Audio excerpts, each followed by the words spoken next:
Shalom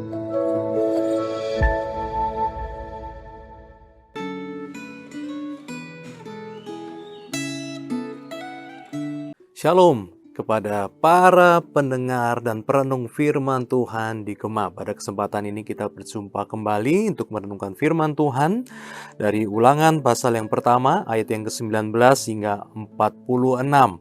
Adalah bagian dari kitab Ulangan, bagaimana Musa menceritakan kembali kepada generasi kedua dari bangsa Israel yang akan memasuki tanah Kanaan.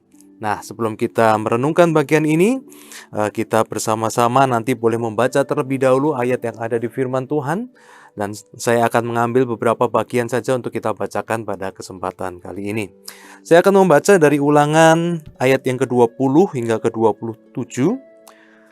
20 hingga 27. Aku berkata kepadamu, karena kamu sudah sampai ke pegunungan orang Amori yang diberikan kepada kita oleh Tuhan Allahmu, lihatlah, Tuhan Allahmu membentangkan negeri itu di hadapanmu.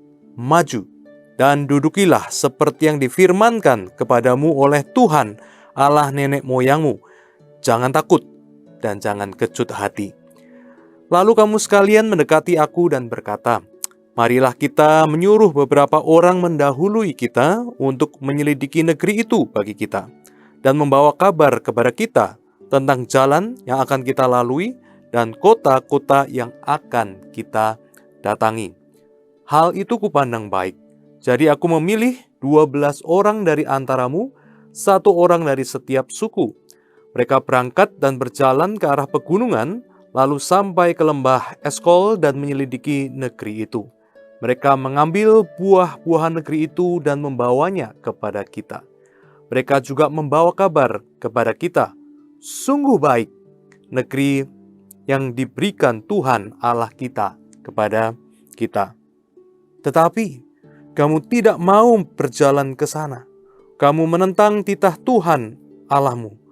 Kamu menggerutu di dalam kemahmu serta berkata, karena Tuhan membenci kita, maka ia membawa kita keluar dari tanah Mesir untuk menyerahkan kita ke dalam tangan orang Amori, supaya dimusnahkan.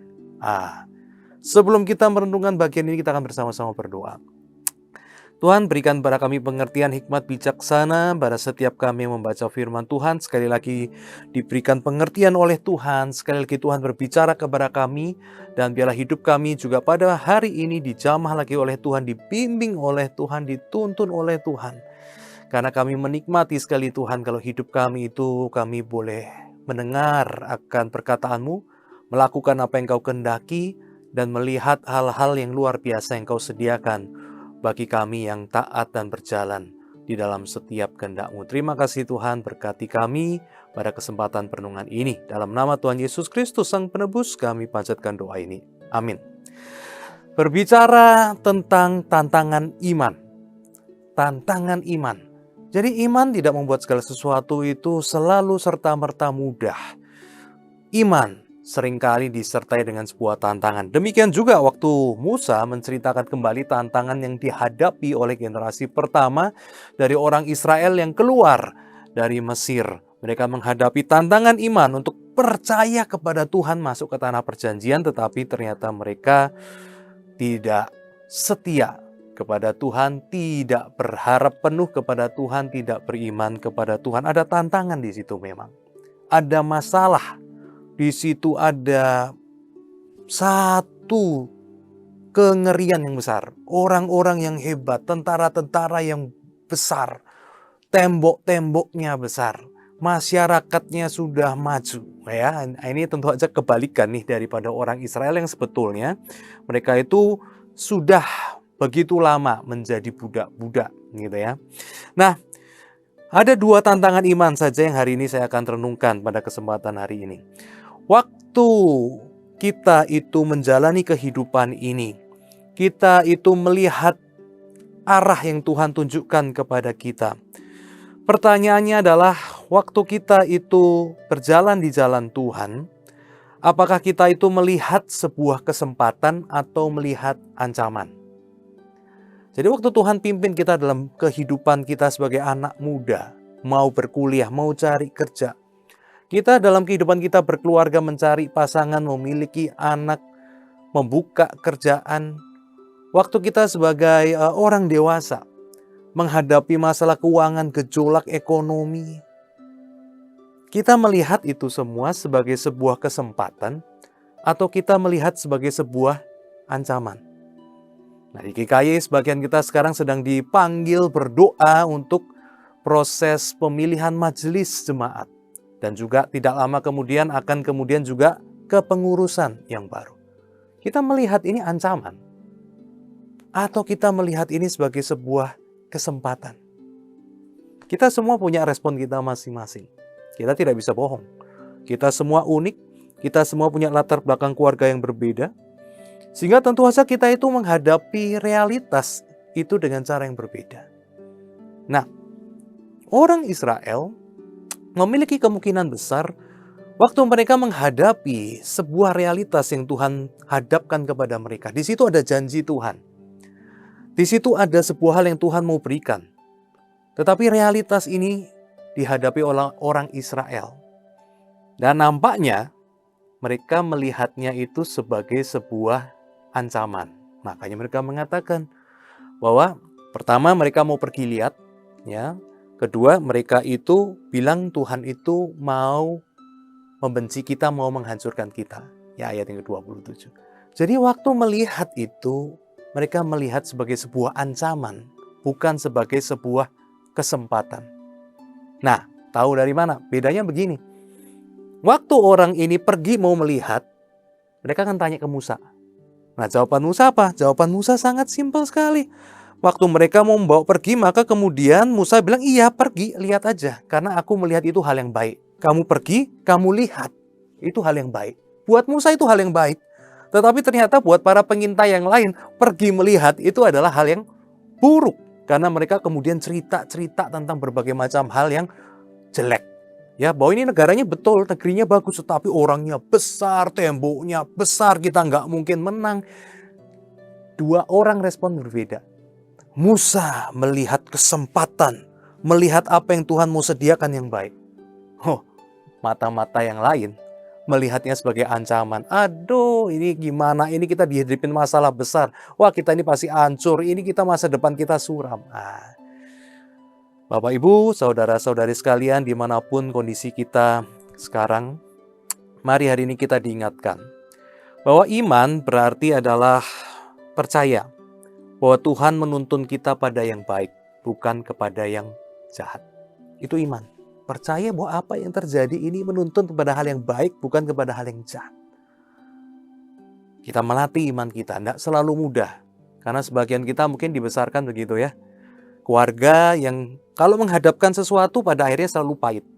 Kamu kuliah di A atau kuliah di B, kita sudah semangat nih. Wah, saya mau kuliah di A atau B, bagus ini. Begitu harinya kita sudah daftar, sudah dapat penerimaan, ya orang tua kita bilang, enggak B deh, enggak cocok, kemahalan apa, yang C. Kita jadi kecewa. Nah, mungkin kita juga banyak menghadapi realitas-realitas gitu di tempat kerja ya, janjiin promosi apa, tapi setelah itu ternyata orang lain yang naik promosi. Ya kemudian ya kita itu kemudian sedih gitu ya. Tapi kalau udah dewasa itu memang sebetulnya paling pengaruh itu waktu kita kecil ya. Bagaimana kita dikecewakan, orang tua kita ingkar janji ya, orang tua kita itu juga mungkin sering kali takut ya. Takut. Ngapain kamu mau ke sekolah ambil beasiswa ke luar negeri? Nggak usah. Ditanamkan rasa takut yang ada itu di depan ancaman.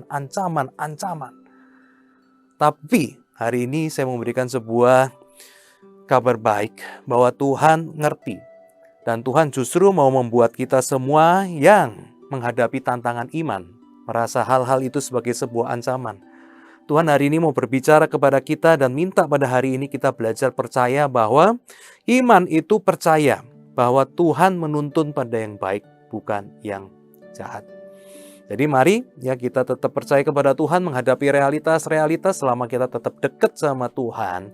Kita tetap mencari kehendak Tuhan. Di situ kita percaya bahwa apa yang terbuka buat kita itu adalah sebuah kesempatan yang Tuhan mau bukakan buat kebaikan kita. Nah, kemudian yang kedua, tantangan iman yang kedua adalah bagaimana kita itu kadangkala lebih menyukai akan status quo. Status quo. Nah, status quo itu sebenarnya cukup baik, gitu ya. Jadi status quo itu saya nggak maju, tetapi saya juga tidak mundur, ya semua itu damai, aman, nyaman. Itu status quo ya, kurang lebih kita bisa bilang seperti itu. Nah, jadi ayat 25b kan mengatakan ya, negeri itu baik, tetapi mereka nggak mau pergi. Nah, ini kecenderungan saya sama Anda. Kadang-kadang status quo itu ya, sekolah saya sudah baik, ranking saya sudah baik, ya kerjaan saya sudah baik, keluarga saya sudah cukup baik, begitu ya. Apalagi pelayanan saya sudah cukup baik. Nah, cukup baik itu kemudian membuat kita apa? Membuat kita tidak melangkah lebih jauh lagi. Tuhan mau kita lebih jauh, tapi kita bilang, ini udah cukup baik kok, keluarga saya sudah cukup baik, saya juga pelayanan juga sudah ada, ya lumayan lah gitu kan. Kerjaan saya juga sudah lumayan baik. Yo, masalah kesaksian hidup yang nggak buruk-buruk amat, banyak yang lebih buruk ya walaupun nggak baik gitu kan. Status quo aja. Nggak jelek-jelek amat, nggak bagus-bagus amat. Nah, ini bangsa Israel gitu, lihat sesuatu yang baik, Tuhan minta ke sana, Tuhan janjikan ke sana, tetapi pikir, lah sekarang kita juga bukan budak Mesir lagi, nggak ada yang merintah-merintah kita juga. Gitu kan? Ya cukup baik kita di sini. Sudah enjoy aja di sini. Daripada nanti ke depan banyak tantangan, kita nggak usah aneh-aneh lah, biasa aja, status quo aja, nyaman aja di sini, cukup kok ini gitu ya. Bapak Ibu, ini seringkali memang jadi tantangan kita gitu. Makanya ada sebuah pepatah ya, yang dikatakan ya, good is the enemy of great. Good is the enemy of great. Sesuatu yang baik kadang-kala itu musuh daripada hal-hal yang luar biasa, hal-hal yang besar, hal-hal yang agung. Karena hal-hal yang cukup baik membuat kita kemudian berhenti. Kita nggak mencari, kita nggak mau untuk menikmati sesuatu yang lebih besar lagi. Karena kita merasa ya ini udah cukup baik. Nah, Bapak Ibu, ini tantangan iman. Karena Tuhan itu dalam kisah ini juga mau menuntun kita itu kepada sesuatu yang lebih besar, yang lebih baik. Tuhan punya kelimpahan yang lebih besar yang Dia mau tuntun kita. Dia mau pakai kita jadi kesaksian yang lebih besar lagi. Nah, tapi tantangannya adalah kadang-kala tantangan iman. Kita nggak mau. Iman kita bilang, iman saya cukup gini, saya nggak mau lebih lagi, udah cukup. Nah, tantangan iman adalah waktu Tuhan bilang, aku mau kalau kamu punya iman, kamu melangkah dari good kepada great. Maju, terus maju, jangan berhenti. Bapak Ibu, maukah kita dengan iman sekarang berkata, oh ya Tuhan, saya mau hari ini diingatkan, saya mau mengambil sebuah komitmen juga. Gak mau hidup di dalam status quo, comfort zone terus-terusan. Kalau Tuhan suruh maju, saya maju. Walaupun sekarang ya sudah cukup baik. Tapi saya mau melihat sesuatu apa? Yang great. Saya mau melihat sesuatu yang lebih besar. Saya mau melihat bagaimana Tuhan berkarya lebih dahsyat. Saya rindu untuk dipakai lebih luar biasa bagi Tuhan. Nah, di sini kita bisa mendapatkan hal yang kedua. Tantangan iman adalah waktu kita merasa semua cukup comfort, semua cukup baik, sehingga kita tidak melihat hal lebih besar yang Tuhan mau bukakan buat kita. Tantangan iman. Mari kita hadapi tantangan ini dan menang menghadapi tantangan ini. Dan pada akhirnya menjelang momen-momen begitu ya, kita menjalani hidup ini. Kalau Anda ada yang di pagi hari mendengarkan renungan ini, kiranya ini boleh kita lakukan ya di dalam kehidupan kita sehari-hari. Dan kalau ini sudah di malam hari, Anda juga boleh diingatkan besok pagi untuk boleh melakukan apa yang hari ini Tuhan katakan. Karena pada akhirnya Tuhan Yesus Kristus juga menjadi sebuah teladan yang tertinggi bagi kita sekalian. Tuhan Yesus Kristus di Getsemani yang kita sudah peringati, kita juga mengingat bagaimana Dia juga menghadapi tantangan iman. Ya, tetapi Dia tidak melihat kayu salib dan penderitaan sebagai sebuah ancaman, tetapi sebagai sebuah kesempatan untuk membebaskan umat manusia. Dan Dia maju ke sana. Yesus teladan iman yang saya masukkan dalam hidup Anda dan Anda masukkan dalam hidup Anda. Demikian juga Yesus cukup terkenal, penyembuh yang terkenal, sempat dielu-elukan sebagai raja. Kalau Yesus tidak neko-neko, Yesus santai aja. Yesus cukup baik, cukup terkenal, cukup dihormati. Tapi Yesus gak mau berhenti di situ. Tantangan iman, Dia mau melihat sesuatu bukan yang biasa-biasa aja, tetapi yang luar biasa.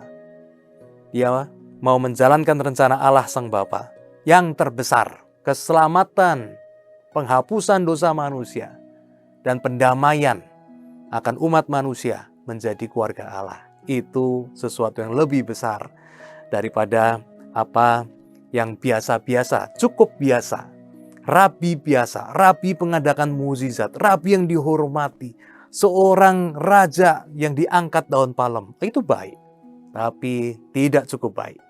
Karena Yesus mengincar yang terbesar, yang teragung, yang Allah bisa kerjakan, yaitu karya keselamatan. Kiranya hidup kita terinspirasi oleh firman Tuhan selalu. Kita berdoa, Tuhan biarlah firman-Mu menuntun kami, memberikan dorongan dari dalam diri kami lewat kuasa Roh Kudus, supaya sekali lagi hidup kami boleh ditransformasi.